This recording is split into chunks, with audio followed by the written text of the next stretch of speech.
Alright then, so at the minute, the default component that loads in when we just go to / up here, the home page, is the hello world component. Now, I'm not a massive fan of calling my components hello world, so instead I'll rename this and I'm going to call it index.view. So now we've called that index.view, you're going to notice that this errors out, and that's because in the router file we're referring to hello world. So we need to update every instance of where hello world is in this file to index. So if I right click in VS Code over here, I can go to change all occurrences and I'll replace this with index. So now all of these 4 different places say index instead of hello world. So when we go to /, it loads up the index component. Alright, so now what we need to do is update this index.view file to reflect what we want to show on the page. So first things first, let's get rid of all of this junk that comes loaded with this project. We don't need any of that, so we'll delete it except for the surrounding div. We'll also rename the component right here to index, and we'll get rid of this message. We don't need that anymore. Plus a lot of these styles we don't need as well. So let's delete those. Alright, now what do we want to do inside this index component? Well, ultimately we want to show all the different smoothies on the page, and for each smoothie we would like to show a little card, a little panel. So we can use a materialize class to structure those cards. So let's create them up here. First of all, we'll create some dummy data. So I'm going to create a smoothies property right here, and this will be an array. And inside this array, I'm just going to do 2 smoothies. Each smoothie will be an object with different properties. So the first one is going to be a title property. So the name of the smoothie, the first one will be called Ninja Brew. And then we'll have a property called slug. And this is going to be basically the URL of this smoothie. So say at some point in the future we want to edit a smoothie, then we'd go to / edit smoothie, and then / whatever the slug is. This thing right here, this is a slug in essence, right? A part of the URL, the path. So that slug has to have hyphens instead of spaces, and we generally don't have capital letters either. So what we'll do is that version of this thing right here. So the slug of this would look something like ninja-brew. So that will be the path, right? When we're going to that page to edit it later on. So the next property is going to be ingredients.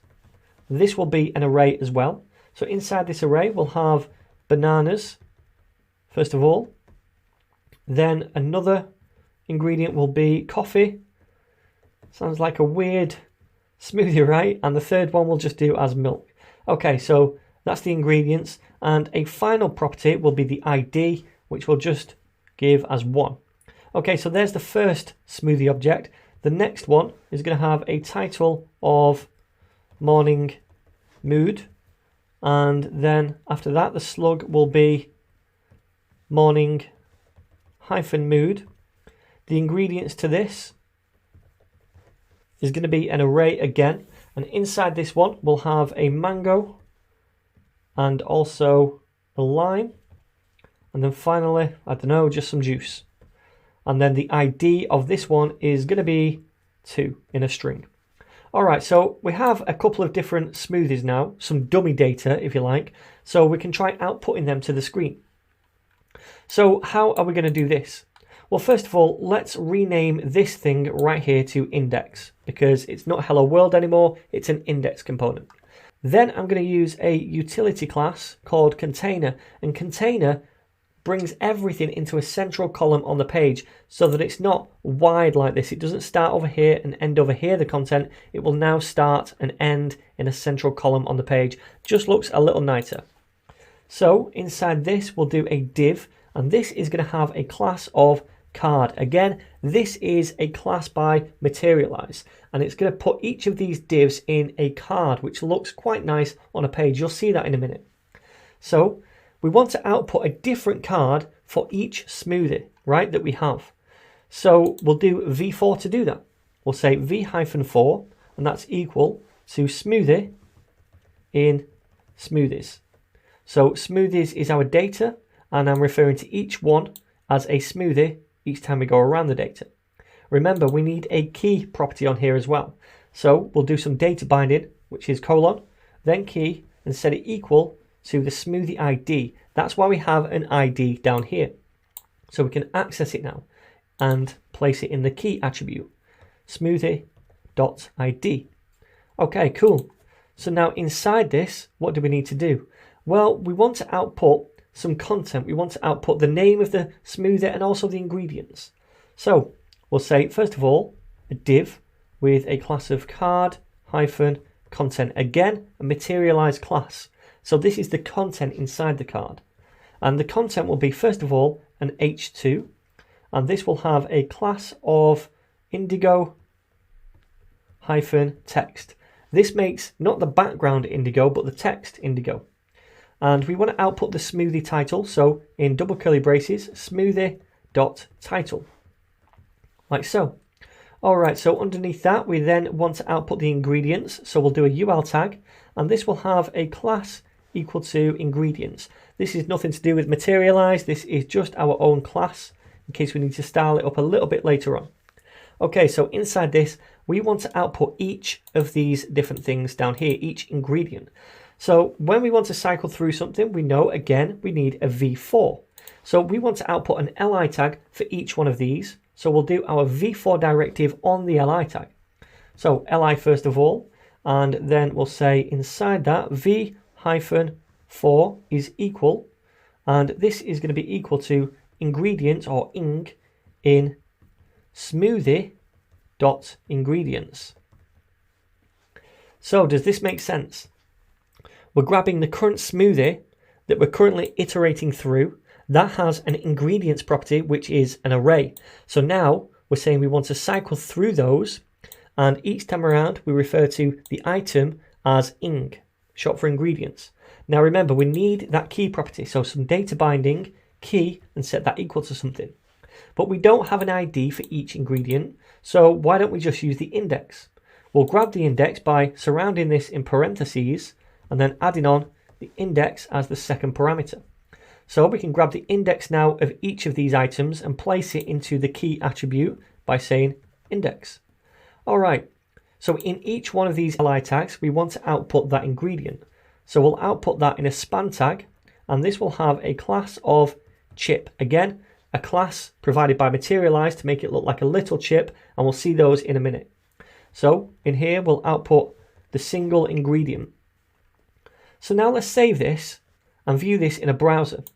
If we go over here now, we can see these two things, and yeah, they look a little unsightly at the minute. We don't want them to be full width, but we can see the title now, and we can see the ingredients of each one. So the chip class makes it look like this little chip with a grey background right here. These are the cards right here that we see at the top, the different panels. We don't want them to be full width. We'll add on some extra styles in a minute, but essentially we're doing what we need to here. We're outputting the data. And yet it's only dummy data, and later on we'll link this up to Firebase with some real data, but for now it's working. So we want to add on a little bit of extra styling to this component. I'm going to get rid of the scoped attribute right here because I'm not a massive fan of that scoping. And then we'll say .index to get the index class, which is the surrounding thing right here. So we'll grab that and we'll say display this as grid, so that each one of these different smoothies, these different cards right here, are going to sit next to each other. Okay, so display that as grid. We'll say the grid template hyphen columns is going to be equal to 1 fraction, 1 fraction, 1 fraction. So what this is basically doing is saying, okay, I want to display this index page as a grid, and I want there to be 3 columns essentially, and each item in each of those columns is going to take 1 fraction up of the width. So pretty much 33% of the width, right? So after that, we'll say the grid gap, which is like a gutter, is going to be 30 pixels, and the margin top to bring it down away from the nav bar is going to be 60 pixels as well. Let's just have a look at this for a minute.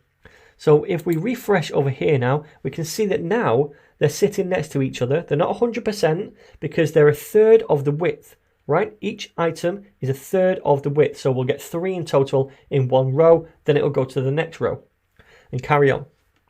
All right, so we still want to style up this a little bit inside it. So Below that, we'll say index again, then the H2.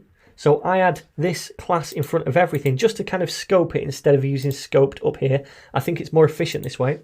So the H2 will have a font size of around about 1.8 ems. And then underneath that, the text align property will be center. Then the margin top will be around about 0 pixels, just to strip it out. So save that. That looks a bit better. Okay, now we just want to style up the ingredients. So we'll say down here, index, and then we want the ingredients, which is the UL with a class of ingredients. And this will have a margin of 30 pixels top and bottom, then auto left and right. We also want to style up the individual li tags. So we'll say index dot ingredients dot, or not dot, rather just li to grab the li tags. We'll display these as inline hyphen block, so they sit next to each other. Okay, cool. So then, now this looks a lot better. I'm going to zoom in just a little bit to make it bigger on your screen. But now it's looking a lot better. We're creating some dummy data now inside this component object right here, which is an array called Smoothies. 2 objects in there. Each object is a smoothie with these different properties. Remember, the slug refers to the path when we go to edit that smoothie later. So it will be /edit-smoothie/ the slug. So this is like a URL friendly version of the title. So in the template, what we're doing is outputting a card right here for each different smoothie, each item in this smoothies array. So we're doing that using v-4 by saying each item is referred to as a smoothie in the smoothies array. We also pass through the smoothie ID as the key. Inside that, we're doing some card content, which is the title, and we're looping through the ingredients as well, again using v-4 to output those. Then we're using these different classes, chip, card content, card, and some of our own styling down here to make it look nicer on the screen. Okay, so now we have this data on the screen.